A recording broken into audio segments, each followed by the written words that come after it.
สวัสดีครับวันนี้มาพบกับผมจอดไดอ่ะครับผมวันนี้ผมจะพาเพื่อนๆไปช้อมปลากันนะครับผม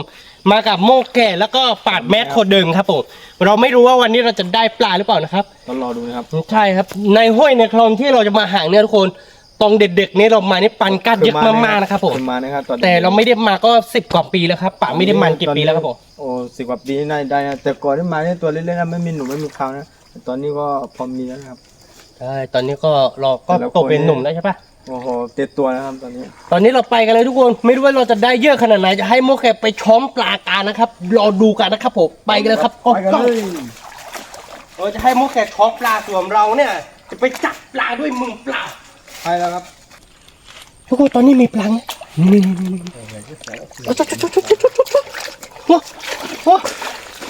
ปลากัดเยอะมากทุกคนนี่ตอนนี้ได้ตัวหนึ่งแล้วนะทุกคน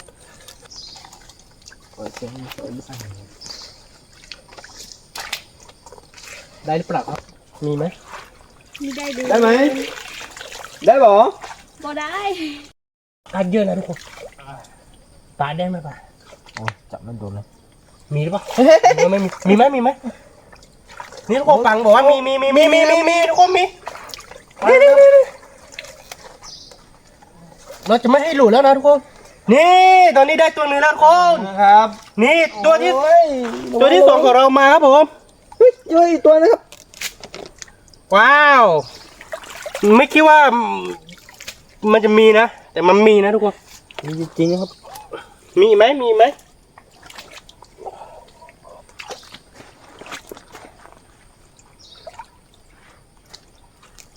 เอาได้มาบ่อยอ่ะเขายิงผมเขาบูปังป๋าบอกว่ายังมีอยู่ทุกคนมันมีอยู่แล้วมันขึ้นไปครับโบนะ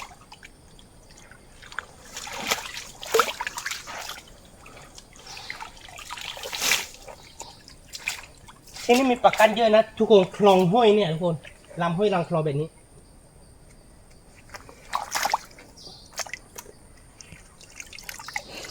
โอ้โหเลยจิ๊บเลยนี่ทุกคนปลาช่องนะทุกคนนี่ทุกคนเมื่อกี้ผมเห็นตัวนึงนะปลาก้านะปลาก้าเรียกชื่อผิดทุกคนแล้วเราจะไปข้างหน้ากันนะครับข้างหน้าน่าจะมีเยอะนะทุกคนป่าชาปลีเนาะโอ้เร็วมากนะครับทุกคน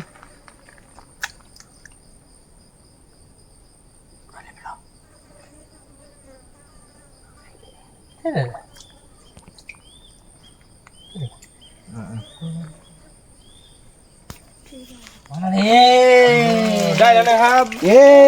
คุณตัวใหญ่มากนี่ปลาก้านครับผม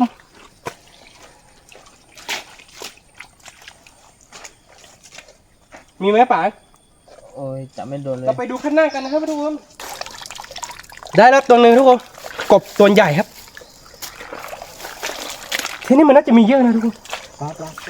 มีปลาเยอะนะทุกคน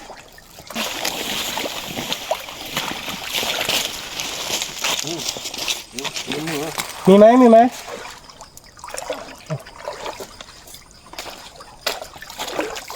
ทุกคนมีปลาก้านอยู่นะโอ้ยทุกคนเดี๋ยวเราจะเอานี่ทุกคนเอาไม่ตักก็ได้เลยฟังเลยได้แล้วทุกคนปลาก้านตัวใหญ่มากๆครับตัวใหญ่จัดครับผมดูกันนะครับโมเกได้เปล่าครับได้โอ้ยได้ไม่ธรรมดาเหมือนกันนะเนี่ยนี่ตัวนี้ผมจับไม่ทันครับผมเอามีดตักนะครับทุกคนเอามีดตักหัวแล้วนะครับเหลือผมคนเดียวนะครับไม่ได้สักตัวเลยเดี๋ยวผมจะทงให้ดูนะครับมีใบไม้แบบนี้บางทีก็มีกบตัวเล็กๆครับทุกคนนี่มีใบไม้แบบนี้บางทีก็มีปังกัดเยอะนะทุกคนแล้วก็อาจจะมีปังกัดแล้วก็มีกบมีเขียบมีปลาช็อกปลามีปันดุปัดซิวปันสร้อยครับทุกคนเฮ้ยปลามีตัวนึงตัวนี้เหรอโอ้ยมีตัวนึงค่อยจับได้ไหมโอ้ยจับนี่ไปนู้นนี่ไปนู้นนี่ได้ไหม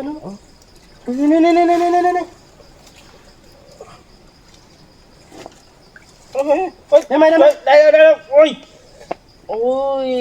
ว้าวว้าวตัวใหญ่ทุกคนตัวใหญ่ เฮ้ยลงแล้วลงแล้วเฮ้ย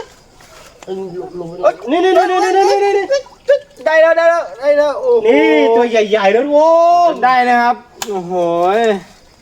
กว่าจะได้กว่าจะได้ กว่าจะได้นะมันไม่ง่ายนะครับทุกค ง่าย น นะครับที่ไปที่มานะครับโอ้โหไม่ธรรมดานะครับ อืมดูมันแก่ได้ปังป่ะ โอเคได้บอ ได้นี่ทุกคนมาดูมาดู แต่ก็ได้นะครับ ได้กี่ตัวนะครับดูดิ ได้ปลาช่อนทุกคน ช่องเล็กๆห้วยเล็กๆแบบนี้ก็จะมีปันไอ้พวกปากกานะ นี่ทุกคนปลาก้านได้ โอ้โห ได้กี่ตัวนะทุกคน ถ้าไปเบ็ดช่วยน้ำฝ สาน ม มัน ตัว มี เลย ปัง ทุก เย คน อะ สามตัวเลยทุกคนนี่ เดี๋ยว จะ ผ ให้ มจะไปขั้นหน้าผมจะไปจับปลากับปากแม่ก่อนนะครับโมแกได้กี่ตัวเนี่ย ได้6ตัวแล้วนะทุกคน เราก็ได้ตัวหนึ่งแล้วนะทุกคนปากก็ได้ตัวหนึ่งแล้วเนาะ ได้ตัวนี้นะเอาอีก5 ตัว ไม่รู้จะได้หรือเปล่าหรือว่าจะได้เยอะกว่าก็ได้ ได้แล้ว ปากกันเยอะนะทุกคนปากกันเยอะมากตรงนี้ห้อยนี้ ดูนะครับ ได้ตัวนะครับ2 ตัวแล้วนะครับโอ้โหระดับปั๊มแม่นะครับผมจะเอาไปให้โมแคนโมแคนได้กี่ตัว ได้2ตัวนะ อ๋ ทุก อ คน โมแคนได้2 ตัวนะครับ ดูทุกคนเราจะให้ดู โม กัน แคนได้ตัวเลยนะครับแต่ได้เยอะกว่าคุย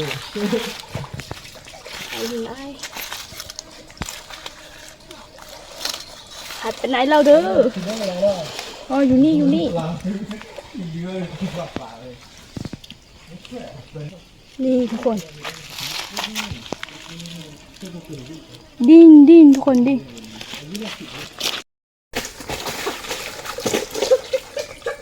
ได้ไหมได้ไหมได้ไหม โอ้ได้โอ้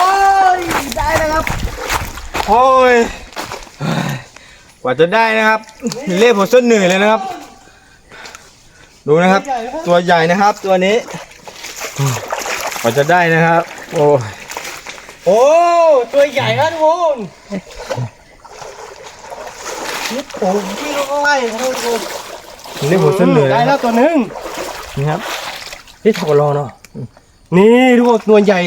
เราได้กบด้วยนะทุกคนกบเขียครับน่าจะมีปลาเยอะนะทุกคนเราไปดูกันข้างหน้าครับมีแน่นอนครับ แต่ว่าตัวนี้น้ำลึกหน่อยนะทุกคน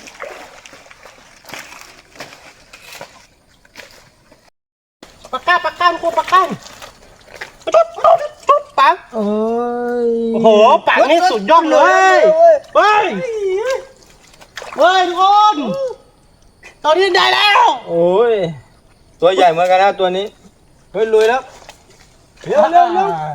ลึกมากเลยเนาะนี่เราได้แล้วตรงนี้ทุกคน โอ้โหปลาการนี่ดีเนี่ยสุดยอดนะครับเรือดิ้งนี่ ตอนนี้เราได้แล้วนะเดี๋ยวเราจะจัดที่มันเป็นแอร์แบบนี้พอจะมีหรือเปล่าทุกคนเป็นแอร์แบบนี้ปากกานี่มันชอบขึ้นมานะทุกคนตัวนี้คือเราจะเก็บไว้ให้มุกเขยนะครับที่มันเป็นแอร์นะแบบนี้นี่หลักมีตัวนี้ปักมี เฮ้ยนะ ไปไหนเนี่ยมีแน่นอนครับ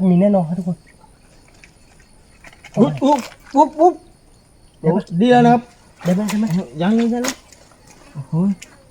อันนี้น้ำดังขึ้นนะไหน ได้ไหมมีตัวนี้แน่นอนทุกคนปากได้หรือยัง แต่จะจำไม่ได้นะครับนี่มีแน่นอนแล้วนะครับ นี่ปักได้แล้ว โอ้ย โอ้โหตัวใหญ่แล้วทุกคนตัวใหญ่แล้ว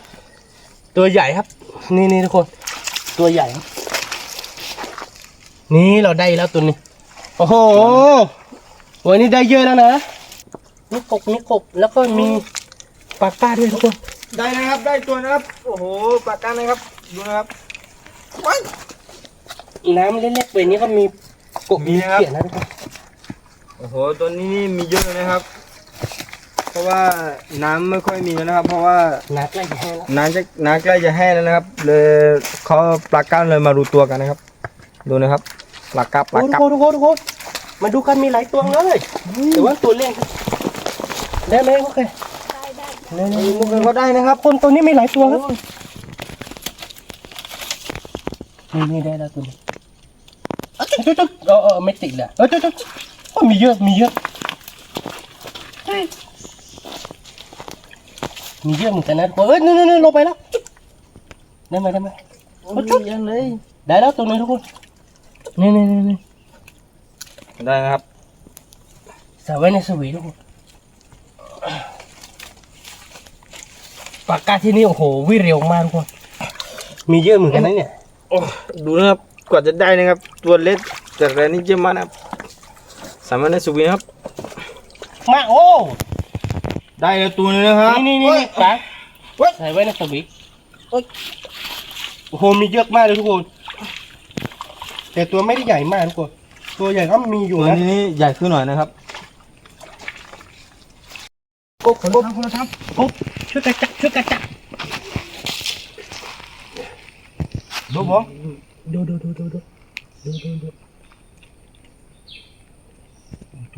ัวน่าใหญ่นะครับ ตัวใหญ่อยู่นะทุกคนตัว ให นี้ ญ่นะครับ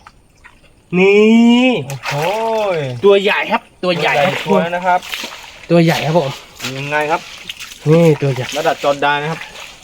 จอร์แดนนี้ ER แน่นอนครับ ดูได้แล้วตัวนี้ทุกคน จะมีปลาใกล้ตัวนึงนะครับ ตัวนู้นผมเห็นปลาใกล้อยู่นะทุกคนเดี๋ยวผมจะลองไปช้องดูนะนี่ทุกคนวางไว้ตรงนี้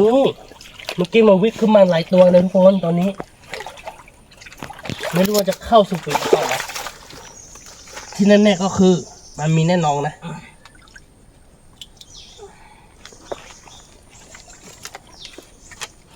ไม่รู้ว่ามีกี่ตัวนะปะ รอดูมันจะหลายตัว โอ้ยตัวปะเข้ามาเนี่ยเข้าทุกคนเฮ้วู้นี่ทุกคนนี่ได้แล้วเห็นหลายตัวนะทุกคนเมื่อกี้เดี๋ยวจะลองไปช่อยอีกทีนึงนะไม่รู้ว่ามันวิ่งไปไหนแล้วนะ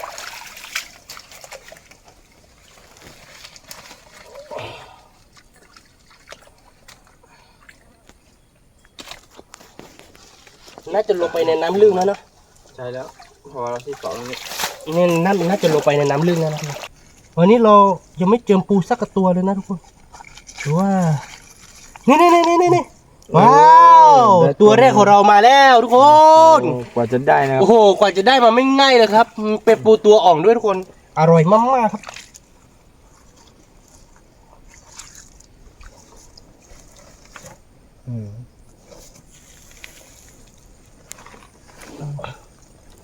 วันนี้ได้แล้วปูหนึ่งตัวทุกคนนี่ทุกคนดูได้ปลาเยอะแล้วครับผมปลากัดเยอะมากๆครับตอนนี้คือน้ำมันสู่ทางแล้วทุกคนนี่ครับทุกคนวันนี้ผมได้ปลากัดเยอะมากๆครับหนักประมาณกิโลนึงได้นะครับแล้วก็มันมีกระเทียมหอมแดงแล้วก็ใบส้มโปรยแล้วก็มีพริกสดพริกแห้งนะครับแล้วก็มีผัดชินฝรั่งนะครับวันนี้ผมจะทำแบบว่าอร่อยที่สุดนะครับรอดูกันนะครับว่ามันสุกแล้วก็หน้าตามันจะเป็นยังไงครับตอนนี้ผมจะไปต้มนะครับผมรอดูกันนะครับโอ้ทุกคนตอนนี้ของมากๆเลยครับผมอร่อยแน่นอนครับทุกคนอร่อยแน่นอนครับวันนี้ผมเชื่อว่าอร่อยแน่นอนครับเดี๋ยวผมจะลองทีก่อนนะครับทุกคนแต่ตอนนี้คือใกล้จะสุดแล้วนะสุดยอดกะละมังเต็มไทยแล้วทุกคนของมากๆครับเส้นไหลเด้อพี่น้องเด้อมือนี้ก็ทำข้าวก็ค่อยมือนี้ก็คงจะแซ่บน่าดูเด้อมากินด้วยกาบอพี่น้องอร่อยแน่นอนครับทุกคน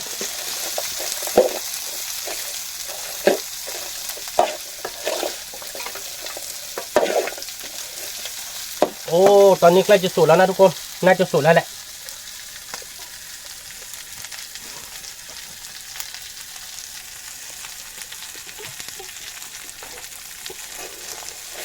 ว้าวหอมมากทุกคนหอมมากว้าววันนี้เพื่อนๆมากินข้าวด้วยกันไหมครับวันนี้ปังก้าของเราลองผัดแบบว่าอร่อยมากๆทุกคนอร่อยจัดนี่ครับอร่อยมาก สุดจับปลาอะไรครับนี่เบอร์ปรุงอุ้ยเบื่ออร่อยมาก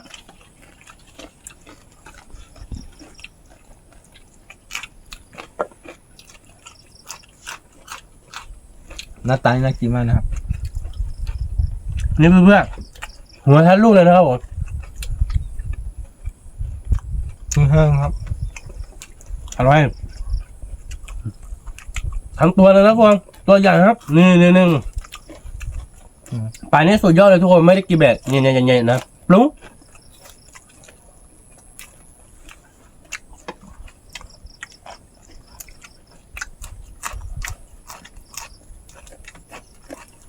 อร่อยมาก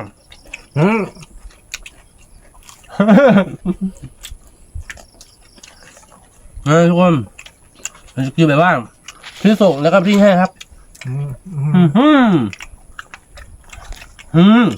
ตัวใหญ่มากทุกคน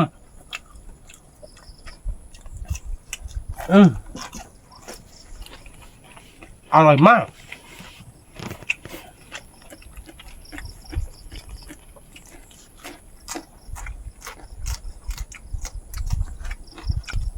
อร่อยมากทุกคน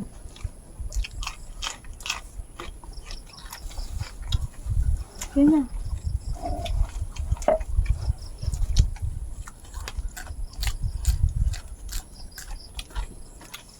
อร่อยครับ มากินด้วยกันนะครับ ดูนะครับ อร่อยมากทุกคน หน้าตาปลา นี่ปลากัสตัวใหญ่ ปลาก้านนะครับเนี่ยโอ้โหดูนะครับ ดู โอ้โหระดับพวกผมนี่กินนี่กระดูกนี่ไม่ต้องแกะไม่ต้องอะไรนะครับ ดูนะครับ เป็นตัวเงาะ ดูทุกคนผมจะทำเนื้อปังนะ เงาะ แต่มันไม่สวยทุกคน ทุกคนกินคำเดียว ดูโอ้โห อร่อยมาก ตัวนี้ครับพี่แห้งพี่สดนะครับหอม ทุกคนดูครับอีกว่า จะกินคำใหญ่ๆเลย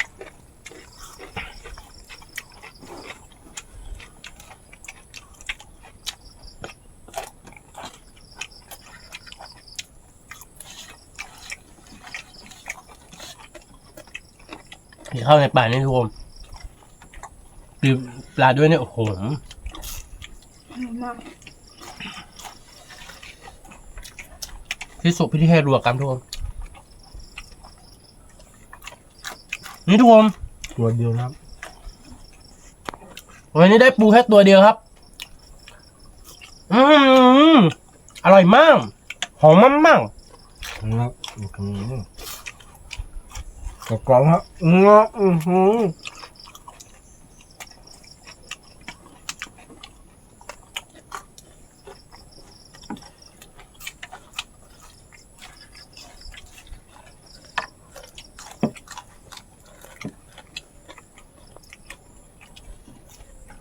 ปลากัสนี่อร่อยมากทุกคนอร่อยแบบว่าอร่อยมาก โอ้ยจริง กินโดมพริกไปเลยเนื้อดีทุกคนเผ็ดมาก ๆ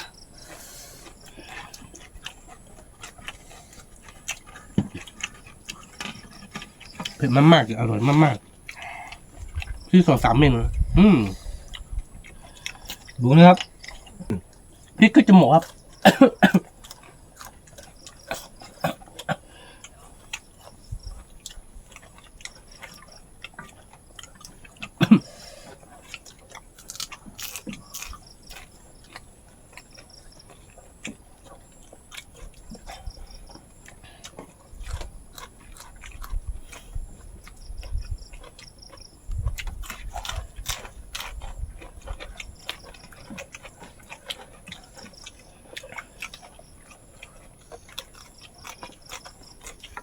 กินข้าวในกับโต๊ะของพี่สาวครับเนี่ยนางกับพี่สาวเข้าก็คือเวลาเกี่ยวแล้วทุกคนจะเกี่ยวกันแล้ว เกี่ยวข้าวติดที่นานะครับ ดูนะบรรยากาศดีมากนะครับ เข้าสุกแล้วทุกคน อีก2-3 วันเขาจะเกี่ยวข้าวนะครับ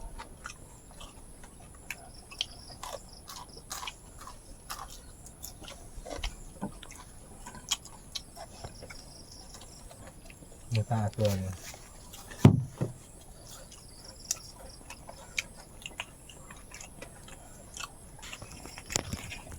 พริกเยอะจัดทุกคนขนาดพริกเฉยๆนี่อร่อยเลยทุกคน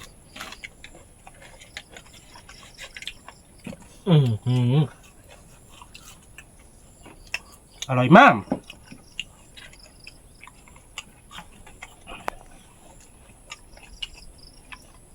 นี่ทุกคน เราไปหากุ้งไม่ได้ ที่นี่เปรียบเสมือนกุ้งนะกุ้งแห้งครับ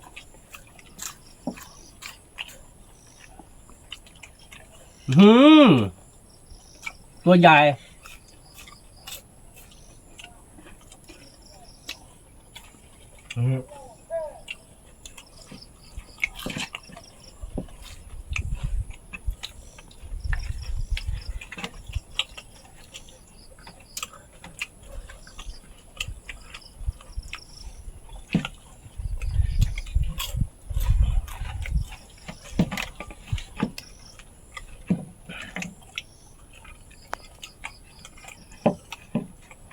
หัวปลานี่อร่อยนะทุกคน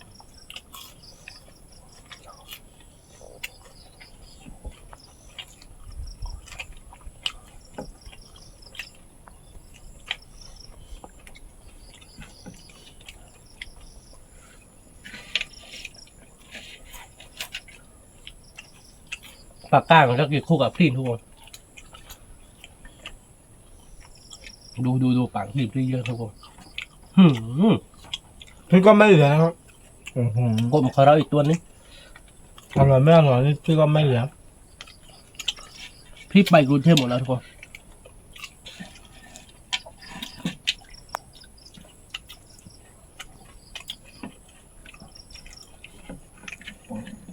ตัวนี้ไม่มีใครตั้งกินตะโกนตั้งเกณฑ์ใจกันครับอันนี้จอดังของไปแล้วกันครับ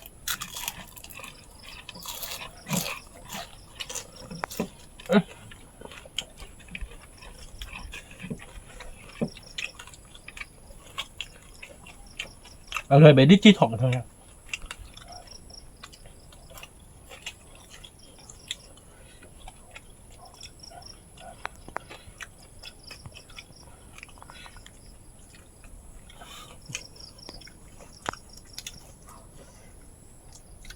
โอ้เมาแล้วกันนะครับโอ้โห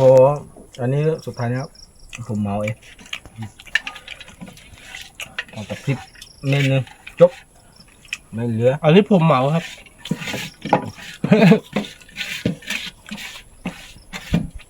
โอ้โหที่งานแบบนี้อร่อยนะครับเนื้อเต่าก็ได้นะครับปลาก้าก็อร่อยนะครับ แต่ท่านี้ผมเหมาครับ